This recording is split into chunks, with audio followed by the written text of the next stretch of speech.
A woman walks back into Bethlehem after 10 years away, and the whole town comes out to look at her. They can see something has happened. She left with a husband and 2 sons. She has come back with neither, and before anyone can ask, she tells them what to call her. Do not call me Naomi. Her name means pleasant. Call me Mara instead, she says, which means bitter, because the Almighty has dealt very bitterly with me. Then this: I went away full, and the Lord has brought me back empty. Now hold the camera still, because the scene is staged and most of us read past the staging. While Naomi is telling an entire town that she has come home with nothing, Ruth is standing next to her, the same Ruth these very women will describe 4 chapters later as being worth more to Naomi than 7 sons. Naomi could not count what was standing beside her. That is not a criticism. Grief does that. And the book does not scold her for it, but it tells you how this book works, because 4 chapters later, Ruth ends by counting 10 names in a row. And when you reach the 10th one, you will understand what has been going on the whole time. You know this book as the gentle one. It sits between Judges, which ends in horror, and 1 Samuel, which opens in politics, and for 4 short chapters everything softens. Loyalty, a field at harvest, a good man, a wedding. It gets read at weddings for exactly that reason. But go back and read the first 5 verses, and count the funerals. Elimelech, Naomi's husband, dies. Then Mahlon dies. Then Chilion dies. 3 men in one family, gone before the story properly starts, in a foreign country, during a famine that drove them out of their hometown in the first place. What is left is 3 widows and no male relative anywhere nearby. So when Naomi says empty, she is not describing a mood. In that world, a widow with no son and no husband had no legal claim on land, no income, no protection, and no realistic way to get any of those things back, which is why the Torah keeps circling back to widows and orphans and foreigners in the same breath. Empty was a status. She was telling the town her situation, not her feelings. 2 things to carry with you. First, a question. Ruth is a Moabite, and the book will not let you forget it. It attaches the word to her name over and over. There is a reason that word made people flinch, and it is not simply that she was foreign. Second, a promise with a clock on it. About 20 minutes from now, we reach the last 5 verses of this book, which are a list of names that almost everybody skips. Count them with me when we get there. The book does something in those 5 verses that it has spent 4 chapters refusing to say out loud. Chapter 1. Naomi tells both daughters-in-law to go home to their mothers. Orpah kisses her and goes, Ruth does not. And then Ruth says the lines that ended up on 1,000 wedding programs. Where you go, I will go, and where you lodge, I will lodge. Your people shall be my people, and your God, my God. Where you die, I will die, and there I will be buried. Lovely. And then comes the last sentence, which almost never makes the wedding program. May the Lord do so to me and more also, if anything but death separates you and me. That is not a sentiment. That is a legal formula, and a fairly terrifying one, in which the speaker invites God to inflict a punishment on her unspecified, and then some, if she fails to keep what she has just sworn. She is not saying, I would love to stay. She is putting her own life up as collateral, and look at whose name she swears by. She says the Lord, YHWH, the God of Israel, named directly. In a self-curse by a Moabite woman standing on a road outside Moab. Moab had its own god, Chemosh. Ruth does not mention him, does not negotiate with him, does not ask to keep him alongside the new one. She names YHWH as the one with authority to destroy her if she breaks her word, which is the single most complete way a person in that world could say, I have changed sides. And she does it before she has met anyone in Bethlehem. Before Boaz, before any of it worked out. Now the word the book keeps repeating, Ruth the Moabite. To understand why that lands the way it does, you need 2 passages that an ancient Israelite would have had ready. The first is Genesis 19. Lot and his daughters have escaped the destruction of Sodom and are living in a cave. The daughters, convinced there is no future left, get their father drunk on 2 consecutive nights, and both conceive by him. The elder bears a son and names him Moab, and the text says plainly, he is the father of the Moabites to this day.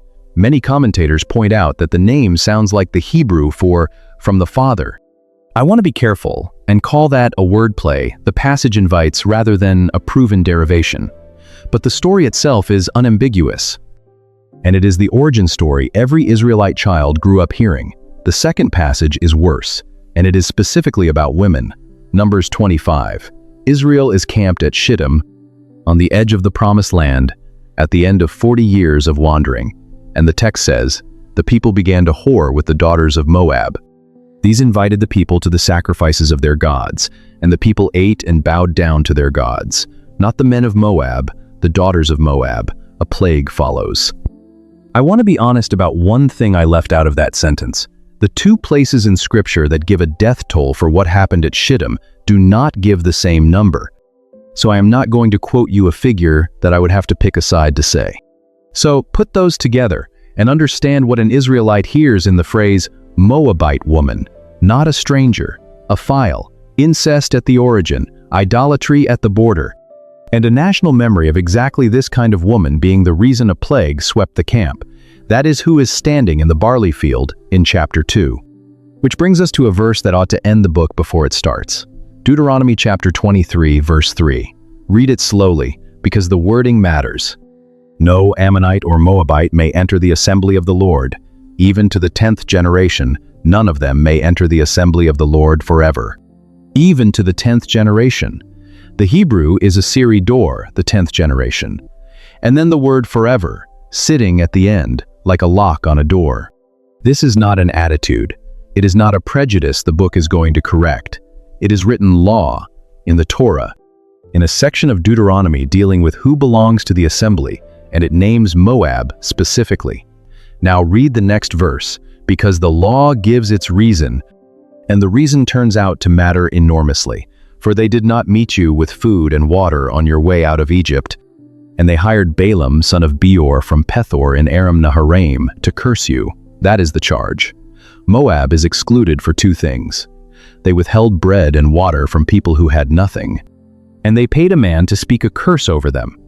Hold that sentence in your hand for the rest of this video, because a Moabite woman is about to spend 4 chapters doing the precise opposite of both halves of it. She will attach herself to a starving widow and go get her food. And instead of a hired curse, she will speak a blessing over her own life and stake it on Israel's God. The law names the crime. The book quietly puts a Moabite on screen doing the reverse, at length, in detail, and never once says so. Chapter 2. Ruth goes out to glean. Gleaning was a provision in the Torah. Harvesters were not to strip the field bare or go back over it, because the leftovers belonged to the poor, the widow, and the foreigner. It was legal, but it was not dignified. You walked behind other people's work all day and took what they had dropped. She ends up, the text says, in a field belonging to Boaz, and Boaz notices her and gives instructions that she be left alone and allowed to gather freely.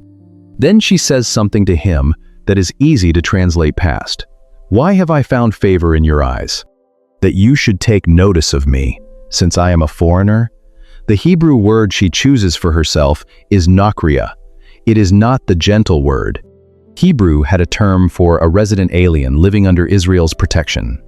Ruth does not reach for that one. She reaches for the harder word. The outsider word, the one that means someone who does not belong here. She is not asking him to overlook it. She is naming it first, out loud, before he can. And Boaz answers with a blessing that will come back 70 verses later, in a way nobody in the scene could have predicted. May the Lord repay you for what you have done, and a full reward be given you by the Lord, the God of Israel, under whose wings you have come to take refuge. Under whose wings, in Hebrew, kenapav, from the word kanaf, remember it, chapter 3, night. The threshing floor at the end of harvest. Naomi sends Ruth down with instructions. Wash, put on your cloak, do not make yourself known, wait until he lies down, then uncover his feet and lie down, and he will tell you what to do. I have to stop here and be honest, because this scene is genuinely disputed. The phrase about uncovering his feet is read by serious commentators as a euphemism, and by other serious commentators as exactly what it says. And the arguments in both directions are real arguments made by people who know the language far better than I do. I am not going to settle it for you, and I am not going to pretend there is nothing to settle. What is not disputed is what Ruth says when he wakes up. Because she does not follow Naomi's script, Naomi told her to wait and let him speak. She speaks first. "Spread the corner of your garment over me, for you are a redeemer." The Hebrew for corner of your garment is kenafika, the same word, kanaf. In chapter 2, Boaz blessed her by saying she had come to take refuge under the wings of the God of Israel. It was a beautiful thing to say, and it cost him nothing to say it. On the threshing floor, she takes that exact word out of his blessing and puts it back in his hands as a request. "You said, 'I came under God's wings, so spread yours.'" She turned a compliment into an obligation, in one sentence, "in the dark," with everything she had riding on it. So here is where we are. 3 funerals in 5 verses, and a woman who tells a whole town to call her bitter.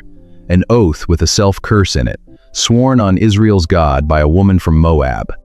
A national file on Moabite women that goes back to a cave and a plague, a written law that excludes Moab to the 10th generation, and names hospitality as the reason, and a woman who calls herself the harsh word for outsider before anyone else can.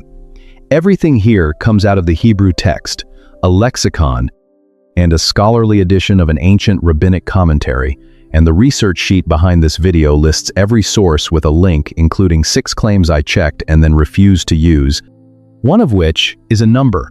Almost every retelling of this era quotes, without noticing that 2 books of the Bible give it differently. If that is worth something to you, the join button under this video is where it lives. Members get the sheet and the rejected pile. To those already there, thank you. You are why this can take as long as it takes. Now, the gate, chapter 4. Boaz goes up to the gate of the town, which is where legal business happened, sits down, and waits for a specific man to walk past. There is a closer relative, someone with a prior claim, and therefore a prior obligation. Boaz calls him over, gathers 10 elders as witnesses, and opens with the land. Naomi is selling the parcel that belonged to Elimelech. "Do you want to redeem it?" The man says yes immediately. Of course he does. It is a field. Then Boaz adds the second half of the transaction. "On the day you buy the field, you also acquire Ruth, the Moabite, the widow of the dead, to perpetuate the name of the dead over his inheritance." And the man reverses. He says he cannot, because it would damage his own inheritance. And he tells Boaz to redeem it himself. The deal was fine until the Moabite was attached to it. The 2 men then complete the exchange with an old custom involving a sandal, which the text pauses to explain because by the time it was written down, the practice had already fallen out of use, and I will leave it there because the sandal is the smallest thing in this chapter and it keeps getting treated as the biggest. What matters is the shape of what just happened at that gate. A man with a legal right of first refusal heard the words "Ruth the Moabite" and withdrew. And the narrator does not editorialize about him at all. He simply becomes the man with no name, remembered only as the one who said no. By now you may have noticed the problem sitting in the middle of this book. Deuteronomy says no Moabite. Ruth is a Moabite.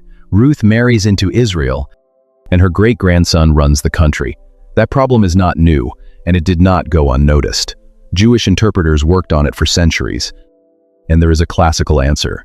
It appears in the Sifrei on Deuteronomy, an early rabbinic commentary, at the section dealing with this exact law.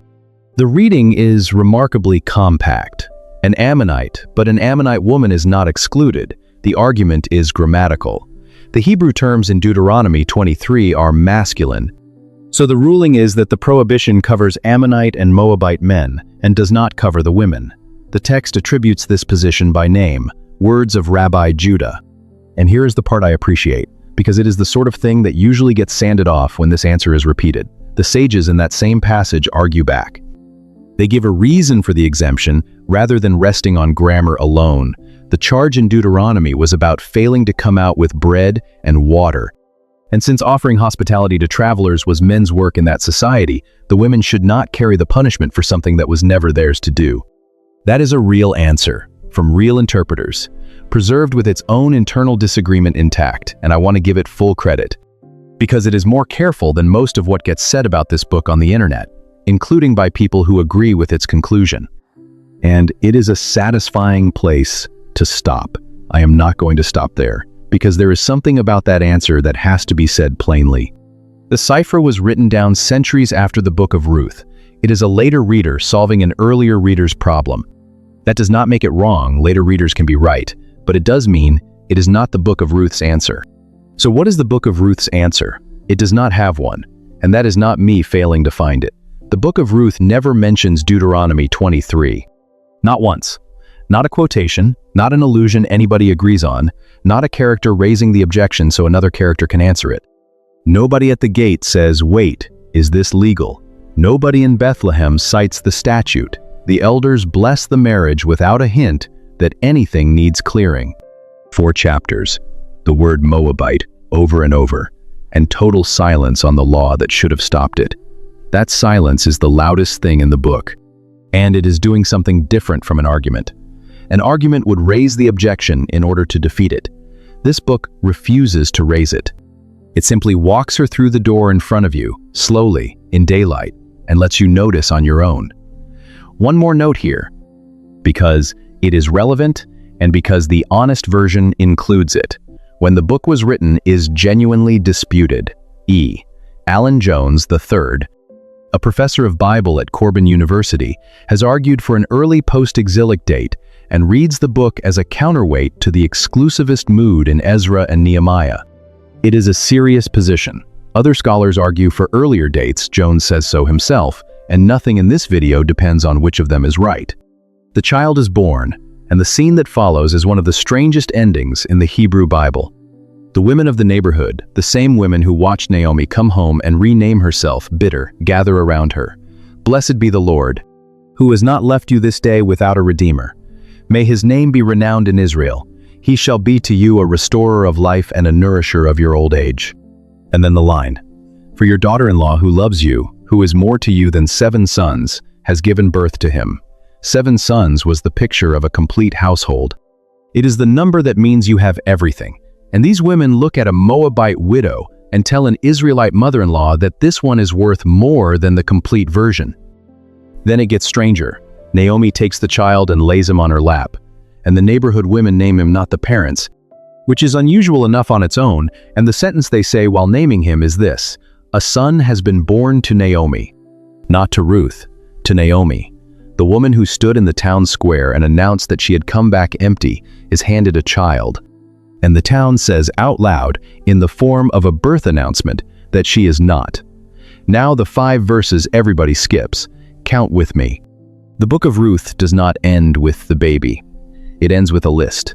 Now these are the generations of Perez, Hezron, Ram, Amminadab, Nahshon, Salmon, Boaz, Obed, Jesse, and David. Count them, 10 names. The 10th is David. Now put that beside the law we read in beat 4. No Moabite may enter the assembly of the Lord, even to the 10th generation. 10 generations, 10 names, and the 10th name is the king. I have to be careful here, and I would rather be careful out loud than let you find out later that I was not. The count is real. Anyone can open Ruth 4 and Deuteronomy 23 and check it in under a minute, and the correspondence is exact. What I cannot prove is that the author did it on purpose. Genealogies in the Hebrew Bible are often stylized and sometimes compressed. 10 is a common round shape for a list, and it is entirely possible that the match is coincidence, and that generations of readers, myself included, have been finding a pattern that nobody ever planted there. So I am not going to tell you it is deliberate. I am going to tell you the numbers, tell you they line up, tell you I cannot demonstrate intent, and let you sit with it. Because either way, the fact on the page does not change. The book that never mentions the 10-generation law ends by counting to 10 and landing on the throne. The story has one more move, and it happens in a document written roughly a millennium after the events. Matthew opens his gospel with a genealogy, the kind of passage most people's eyes slide off. 42 generations of fathers begetting sons, except 4 times Matthew stops and names a woman. In a first-century genealogy, that is not a small choice. Verse 3. Tamar, who got her rights from Judah by disguising herself as a prostitute. Verse 5. Rahab, a Canaanite from Jericho. And in the same verse, Ruth. Verse 6. And this one Matthew does not even name. He writes her as the wife of Uriah, which keeps the crime attached to the sentence. 4 women, not the matriarchs, not Sarah, not Rebecca, not Rachel or Leah, all of whom were available and would have been the obvious choices. He picked the complicated ones, and he ran that line straight down to a carpenter's household in Nazareth. I am not going to tell you Matthew's motive, because Matthew does not state it, and I have watched too many people fill that silence with whatever they already believed. But the fact is, on the page, and it is checkable, when the New Testament sets out to establish the credentials of the Messiah, the Moabite is in the list. 4 things, plainly.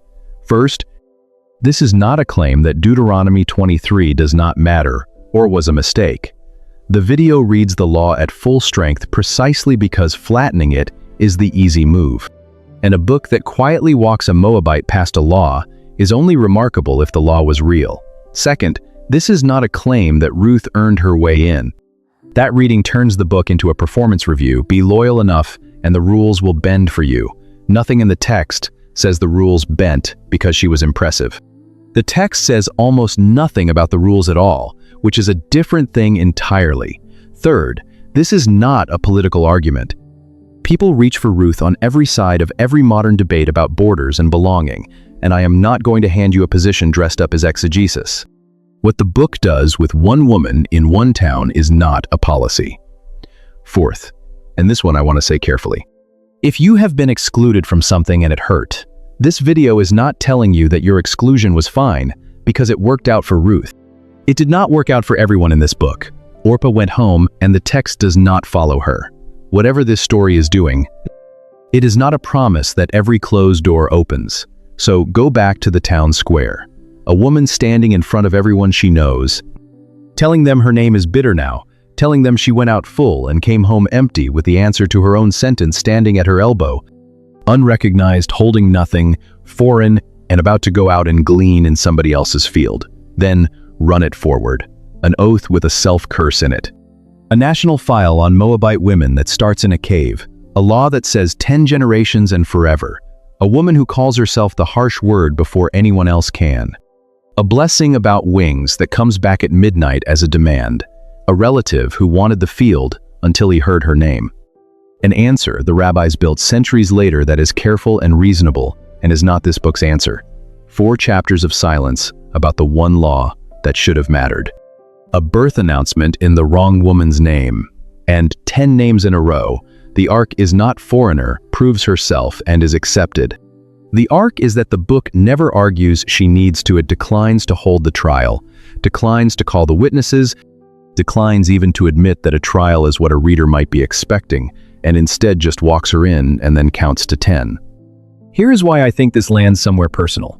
Most people who have been on the outside of something do not describe it as being excluded. They describe it as being welcomed with a footnote.